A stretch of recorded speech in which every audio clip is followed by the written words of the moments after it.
Jamie, and I'm a parent. And I'm Glenn, and I research video games. Welcome to this episode of Great Games, Better Brains. A couple weeks ago, we talked about serious games and educational games, and you found a really cool website with some great educational serious games, and you started playing one called Wolf Quest, and I don't hardly know anything about it. I played it just a little bit, but walk us through that if you would, and we're going to show you a little bit of what's going on the game. And so we've got this working. I'm going to click single player. Actually, you have to download this one to actually play it. But it's free. But it's free and it's PC or Mac. Okay. So we're going to play single game. You can play single or multiplayer mode. Have you played the multiplayer? Because I haven't had a chance to No, do I haven't yet. Okay. But I guess from what I've seen, you can play with people across the nation. That would be awesome. Thank you. Now this is what I showed this to my daughter. She's 13 and she's big into wolves. She's a big artist, and so she spent more time designing and naming her wolf than we actually spent playing. So walk us through that. You're gonna name it Nelly. It's the name of my dog. Okay. One of my dogs. I don't know if I need the star at the end. No. Yep. It's great, and I'm gonna be a female. So quick, drag some stuff around here so that we Okay. see what's going on. The idea as she's dragging stuff around, as she designs, oh, get a really big wolf. Now we're talking. Yeah, but then I'm slow. Oh, so that automatically shifts things? Yes. Ah, okay. And again, so you start to see there's a lot of interrelation. The idea behind this game is actually from the Minneapolis Zoo, right? Minnesota. Minnesota Zoo. And it's designed to increase knowledge about wolves and wolf habitat, and the whole idea of the interaction between prey and predator, I was going to say circle of life. That's not what I'm talking about. No, it's there. The predator's on top of the pyramid, the food pyramid, that's not right either, but the food chain. The idea of the predators are at the top, the prey's at the bottom, and so it's a good representation of that. This is Even their natural instincts. Okay. You have to play into that. I mean, even urinating to mark their territory, and you can tell where your pack has been and where your predators and prey is by those things. Those scent trails. Very cool. And tell us about this. This is the commands that you need to know in order to play the game and go and do what you need to do. Like I'm a girl, so I'm gonna have the Okay. feed my pups on Right. there and howl, and there's different howls for different things you want to say. So to communicate with other wolves, to sound a warning, to ask for help, there's different things that you can do. All right, so let's get in the game and play around a bit. Obviously, part of this is experimenting a little bit and playing with the controls so that you get a sense of how to move around.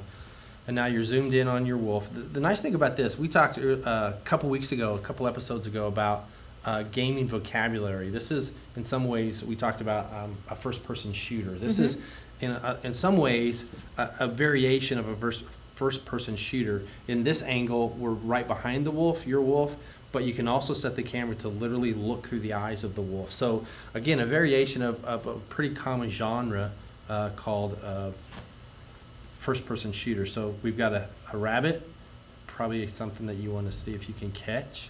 But I need to remember what command it is to jump on it. You can always go back and press the help button, the question mark for help, so you can run around. Help. So question mark. Question mark's right here. Yeah, I did that earlier. I didn't do anything. All right. There it is. There you go. Okay, let's see what I want to do. Jump. You can jump. Jump actually just goes up in the air, right? So the marking Stalk. that's area we want to stalk is when you kneel down and do some things. Those are some of the different kinds of things that you can do. So go ahead. Let's just play around a little bit, and just to give a sense of. Now, since I'm using a Mac and it says to right or left click. Right, I found it's a lot easier to actually have a mouse when you're playing the game because it does give you the opportunity to bite or pick up stuff. And right now it's a little weird to try to do that with a trackpad, which is what we're using. You get a couple of different angles, and you can see at the top where when you turn around, there's a compass, and the compass also has other wolves, other animals that you can use. and it starts to give you a sense of at least a little direction. There's also a map that you can turn on to get an idea of where you're at based on geography. This is just a good game, and you can start to get the sense of how this might play out. So you get tutorials. I want to go back and just give a sense of another feature in here that I think is really powerful. It gives kids a better understanding of wolves and predators. You were talking earlier about, Jamie, the marking their territory. Marking the territory. And in this Norma version, you really can't see that marking territory stuff. So the Minnesota Zoo is what I call smell-o-vision. The scents left behind both by wolves and other animals, the wolf can see in this smell-o-vision version. So right now we're obviously following a rabbit and it's leaving this trail behind. Even if I don't see the rabbit, I can come up and get a sense of what's going on here, and I can try to roam around, and I start to see all kinds of scents that I might be interested in. So way off in the distance there's something purple, and I'm going to end up going to that. That's actually, if we take the time to go clear out there, it's usually a dead animal when it's purple, which would maybe give me some food. So the smell-o-vision is a really powerful tool to represent that smell, that power that wolves have and other animals have in the wild, to see the world differently than we as humans do. So yeah, there you go. A rotting. Ooh, two of them. This is good for me. The jackpot. Elk carcass. So now I'm here and I can eat away if I want. So you get the sense of that smell-o-vision. So pretty much you tap into their innate abilities. Yeah, it's just another way to get a better understanding of the wolf than we would have otherwise. So another very cool tool that's part of this particular game called Wolf Quest. This is an example of a serious game. Yeah, and I know one of the first tasks I have to go find a spouse, find a mate. Yeah.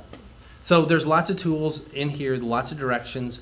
It's a great game in terms of when we talk about serious games. This is what we're talking about, an educational game that's designed by a nonprofit organization to help the gamer, the user, learn more about wolf habitat and ecology and prey and predators. So we're going to talk more about some serious games, a lot like Wolf Quest, in future episodes of Great Games, Better Brains. But until next time, we'll see you then. All right. For more information, visit mykidsturn.com. Thanks.